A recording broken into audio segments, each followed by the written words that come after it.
Jai Shri Mataji. Let us all bow down to Shri Mataji, raise our Mother Kundalini and put Bandhan.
Shri Ganesh Mantra.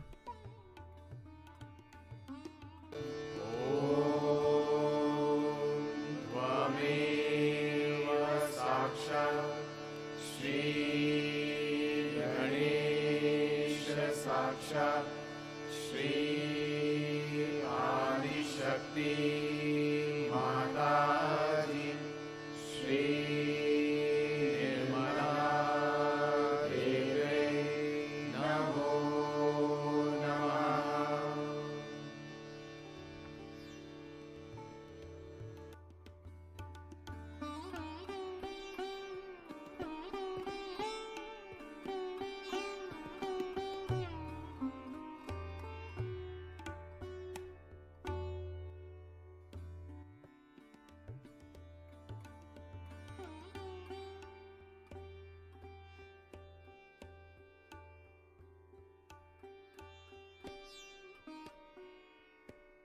Let us all place our right hand towards Mother Earth, left hand in our lap.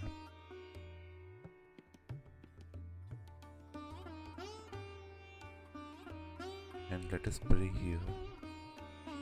Shri Mataji,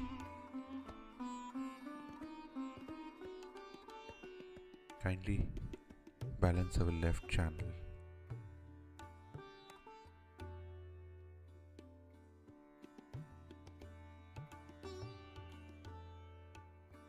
Shri Mataji, kindly take away all the lethargy, all the thoughts from the past into the earth element.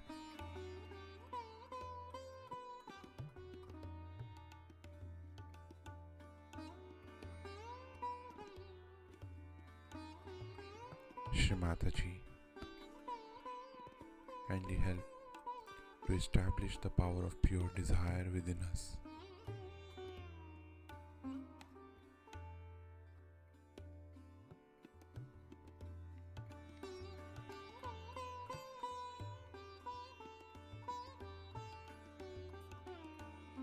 Now let us balance our right channel.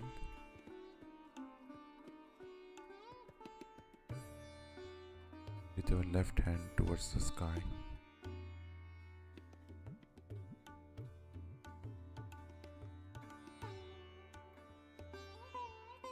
Shri Mataji,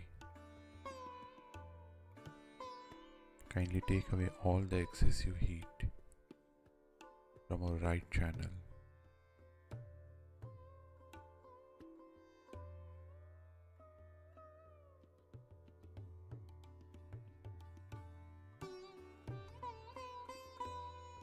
Shri Mataji, kindly establish the power of pure attention within us.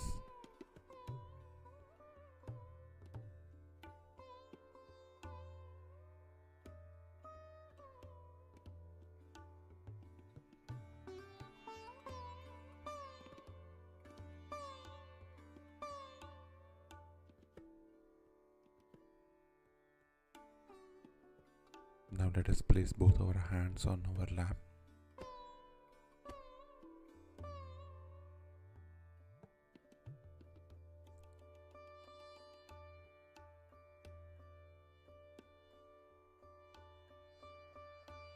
Shri Mataji, kindly bring us all into complete balance and help us to stabilize our attention on our Sahasrar.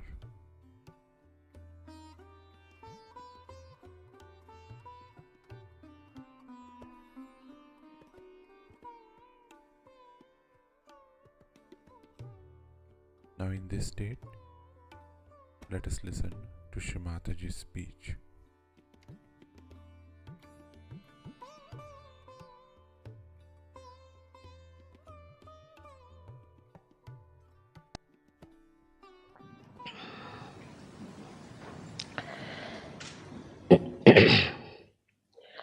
Today we are celebrating in Switzerland the coronation of Sri Rama on Dashera Day. Many things happened on Dashera Day. The most important was that Sri Rama was coronated as a king on this day.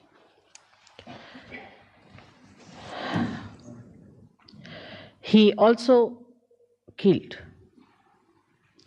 Ravana on this day. Many may say that how can it be he killed Ravana and he was coronated on the same date. In those days in India, we had supersonic aeroplanes. And it's a fact. And the aeroplane's name was Pushpak, meaning the flower. It was called as Pushpak and it has a tremendous speed. So after killing Ravana, he came to Ayodhya with his wife, and that was the day he was crowned. On the 9th day, he worshipped the goddess to get strength, Shakti for his weapons, and the 10th day, he killed Ravana. So you can imagine how much advanced people were there at the time of Sri Rama and his kingdom. The reason was the king was an incarnation. Also, he was a benevolent king, as described by Socrates.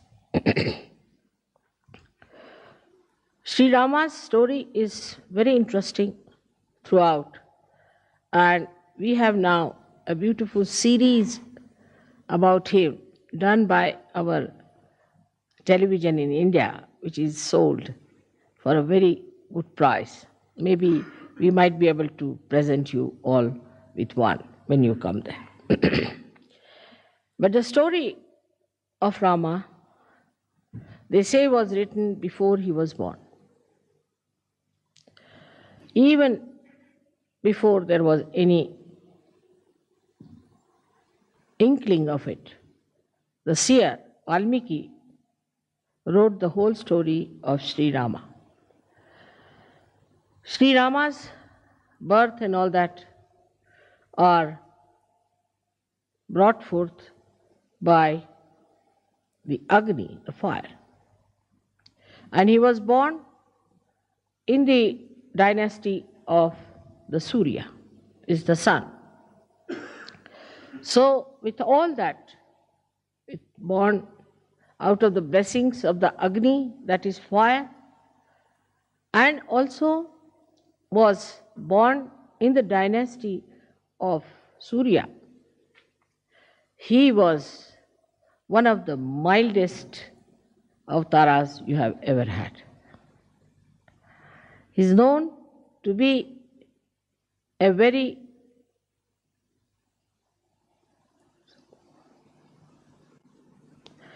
English language, formal person, in the sense, Sankoch, that he would go to any extent to bear upon himself the problems than to tell others to do something. We still had many people in India like that.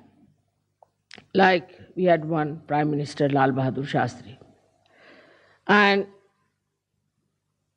if he was sitting in the room and there are people sitting and this electricity was on somehow, say by light or something, and he wants to put it off, he would not ask anyone to put it off. Slowly he'll get up from his seat, walk up to the switch and just put it off so that he shouldn't ask for it. This is one of the greatest quality of Sri Rama, that he would not make anyone do anything for him or order anything or would use someone for their purpose. See, he was the blessing of fire and born in the Surya. But what we find, those people who are born maybe in very lowly families, in the negative families, the left-sided as you can call it, with all kinds of problems, have a terrible Agya and a terrible Surya in them. The person who is born in the Surya has to be extremely humble. He is the one who shows that nothing can affect, nothing can make him feel that he is something great. Now, when we see his life further, he was a very humble man. We've seen now people who try to despise others. I don't like you. I don't like. It's not good. It's very difficult. It's a sign that such a person is extremely low in character. Has no character at all, but is low in character. Anybody who has any character is shown by the tolerance he has of other people. Intolerance is a sign of a person who is extremely egoistical and is vain. There's vanity. Sri Rama was so much loved by the people where he ruled in that state, and he had the most beautiful wife of the most venerated father Janaka, and who was the beloved son of his father. But he was such an humble man, that in all his character you see the beauty. Like he was going by a little boat when he went for his exile. And the one who was taking him was an ordinary boatman. And the boatman was feeling very much upset that he's sitting before the king of Ayodhya and he doesn't have proper clothes. So Sri Rama, who was himself, was wearing nothing but valkalas, are the clothes which are worn by the village people or worn by the people who live in the primitive areas, only kind of leaves that they have. He had to wear that because his mother, the stepmother, asked for that kind of a boon from the father. And then Sri Rama just told him, "Why are you worried? I'm wearing this, I'm no more a king. I'm sitting before you like this. You should be quite comforted. And I really don't know how to steer the boat, while you know how to steer the boat. So why should you be worried?" Like that, he kept even the people who we would call as low in society at a very high pedestal. Which shows that he respected human beings. He himself is called as Maryada Purushottama. Means he was the one who knew how far to go with someone, Maryada, how to talk to someone, how to approach someone. While we find people who misbehave, even with their husbands, with their wives, with their children, with everyone, and also outside, they are about to jump on others. That's absolutely against Rama. It's like Ravana. Even Ravana was not like this. He was also of not that nature, because he had certain dharmas within him. He was a realized soul, but he had become a Rakshasa because he became arrogant. But even his arrogance cannot be matched with many modern people and modern girls and men that I hear and see, that it is surprising they have really surpassed Ravana. Ravana only had 10 heads, but sometimes I feel that the modern men might have, or the women especially, might have 108 heads.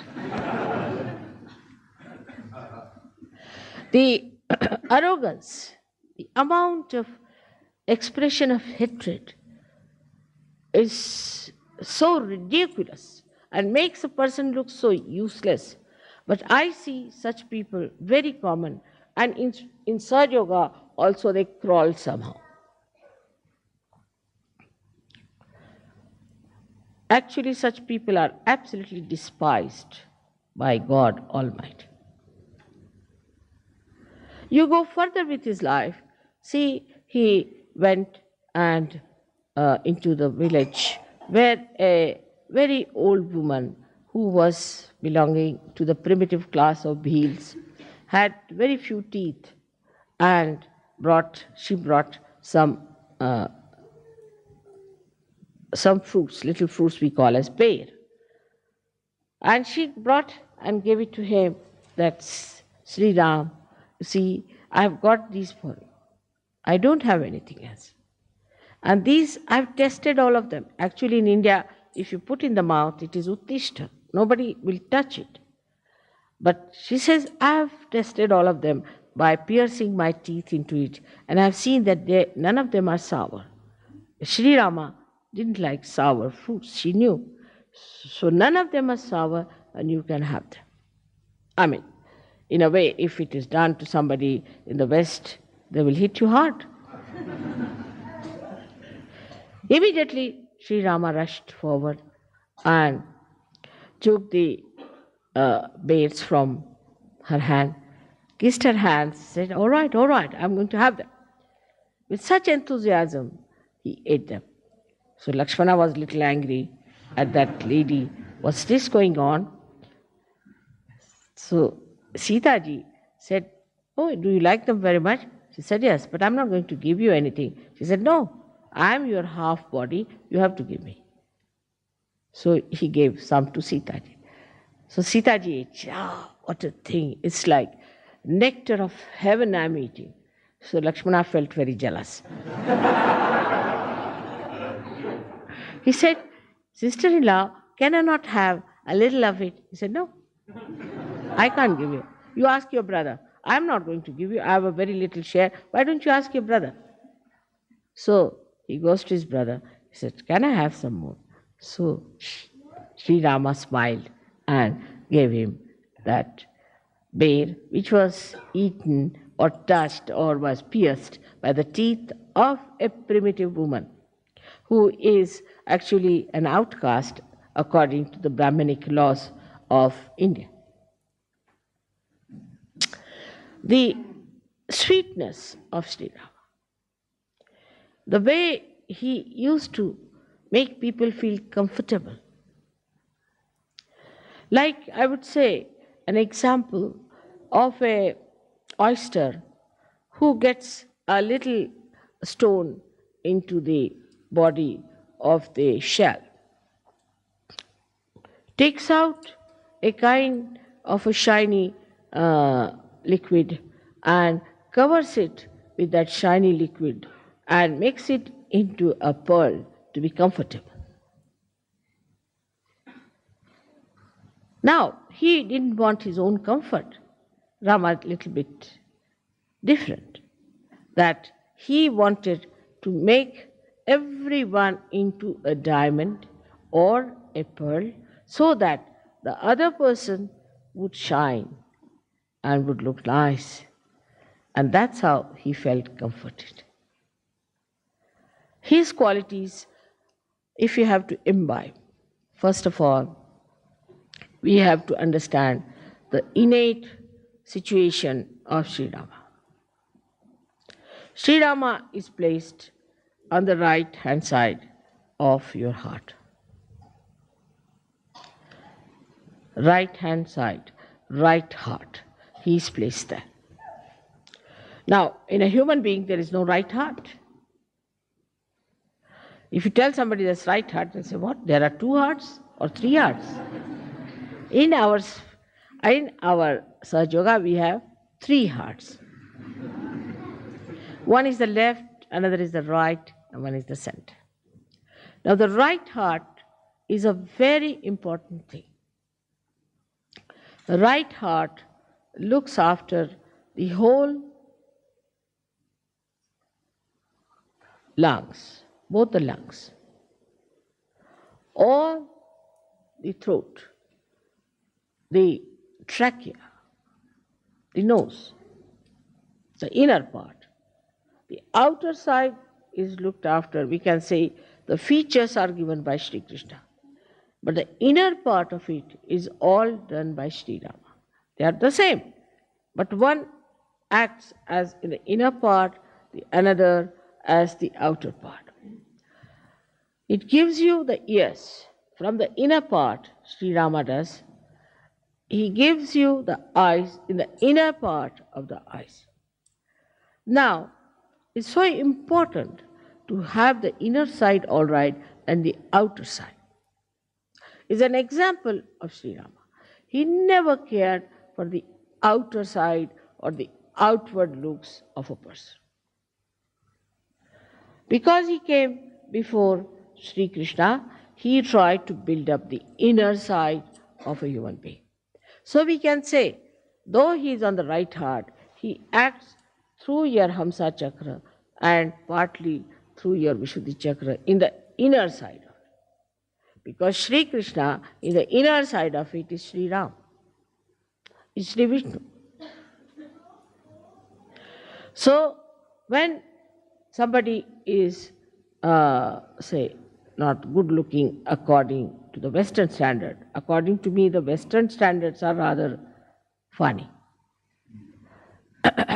Because Western standards don't look like, neither like Krishna or Sri Rama. The person like Sri Rama was a very healthy, tall person with his hands up to the knees. Ajanubhav. He is the one who has Ajanubhav. And he was plump. Both of them were plump. They had to be plump people because they were, though they were born of the Agni, he was born of the Agni, but the water is the main element of Sri Vishnu. So they were all plump people. They were not thin like sticks, as today's modern ideas are, to be thin like sticks and like TB patients. But it doesn't mean all plump people are good. We always logically think that plump people are, if mother says so, then plump people are good. It's not the point. The inner side of it, I'm saying. The inner side of it is just the opposite. Inner side of it is absolutely beautiful and absolutely full of love, affection, and warmth. A person who doesn't have these things is a sign of a person who is not a surgeon, first of all. A person who is very loud, talks loudly, speaks loudly, laughs at wrong places, must be half mad, but cannot be a surgeon. See, the softness of Sri Rama goes to the extremes where I call the Sankocha the formality, the formal. But it is in English language, formal is not the word, Sankoch. He was once uh, when he was fighting Ravana. He was taking out with his arrow his 10 heads one after another. And if he took out one, then took out the second, the first one would come back. So because he had a kind of a blessing that nobody can kill him by hitting him on his head. So Lakshmana says, you know for definite that this Ravana cannot be killed by hitting on his head. So why don't you hit him in his heart? So he said, the reason is this, that just now in his heart is Mahalakshmi, the Sita. Sita is sitting in his heart. And how can I hit him on his heart? Because she's there, she might be hurt. So what's the use of hitting on the head, he said. He said, because once I start hitting him on the head fast, his attention will go there. As soon as his attention will go into his head, then I can hit him on his heart. See the Sankoch. See the Sankoch, the way he talked. Now we have, see now what's wrong with you? Why are you all the time smiling and like that? Why can't you keep quiet? What is there to smile about certain things where you don't have to smile? Keep quiet. Now, then what happened? That he was so kind once when a very ugly woman, Shurpanakha, came to entice him. And she said, she came to entice, she said that Rama, why don't you marry me? I mean, to a person like Rama, who is Maryada Purushottama, to ask such a horrible questions. Somebody would have really beaten her up, if not anything else. So Sri Ram smiled. He said, Madam, I'm sorry, I have a wife and I believe in one wife, Eka Patni Vrat. So I'm sorry I can't marry you. But mischievously says, all right, my brother is there, his wife is left in Ayodhya, you can ask. So he went to her and he asked, she went to him and asked, Lakshmana, why don't you marry me? She had become very beautiful. She has transformed herself to a beautiful woman. She must have gone to some beauty parlor or something. But she made herself like that. And she was there. And he looked at her, so angry. He said, you, the ugly, why do you want to ask such a question? He cut her nose. When he cut her nose, that was in Nasik, and that's why Nasika means the nose, and that's why you have been to Nasik. That's the place where he cut her nose. He was very angry. But Sri Rama did not. He said in a way that's very convincing that, see, I have a wife, and I am a person who believes in my one wife.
Mahamantra.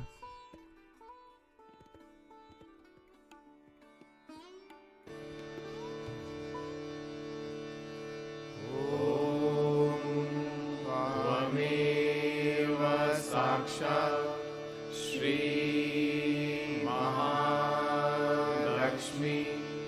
Mahasaraswati Mahakali त्रिगुणात्मिका kundalini साक्षात् श्री आदिशक्ति माताजी श्री निर्मला देव्यै नमो नमः। ॐ त्वमेव साक्षात् श्री कल्की साक्षात् श्री आदिशक्ति माताजी श्री निर्मला देव्यै नमो नमः। ॐ त्वमेव साक्षात् श्री कल्की साक्षात् श्री सहस्रार स्वामिनी मोक्षप्रदायिनी माताजी श्री निर्मला देव्यै नमो नमः।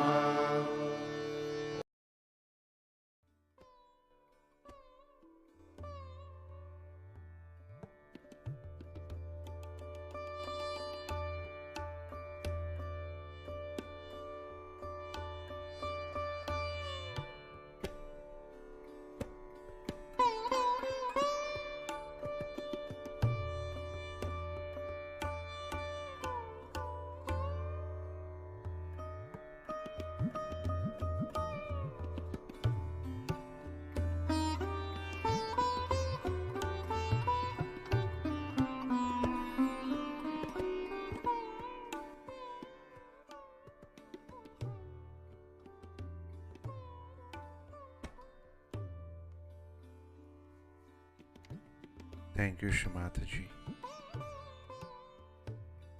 for blessing us with this beautiful morning meditation.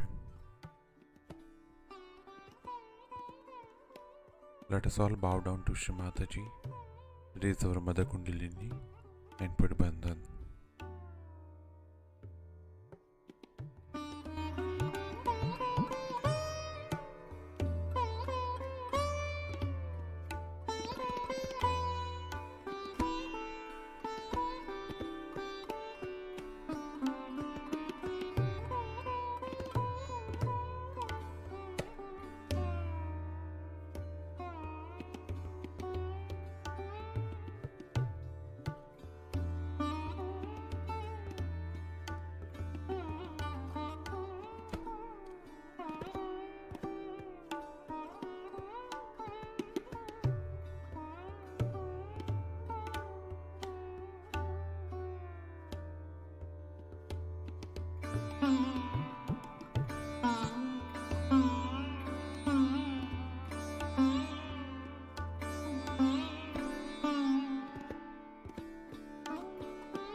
We will continue again tomorrow morning, same time. Jai Shri Mataji.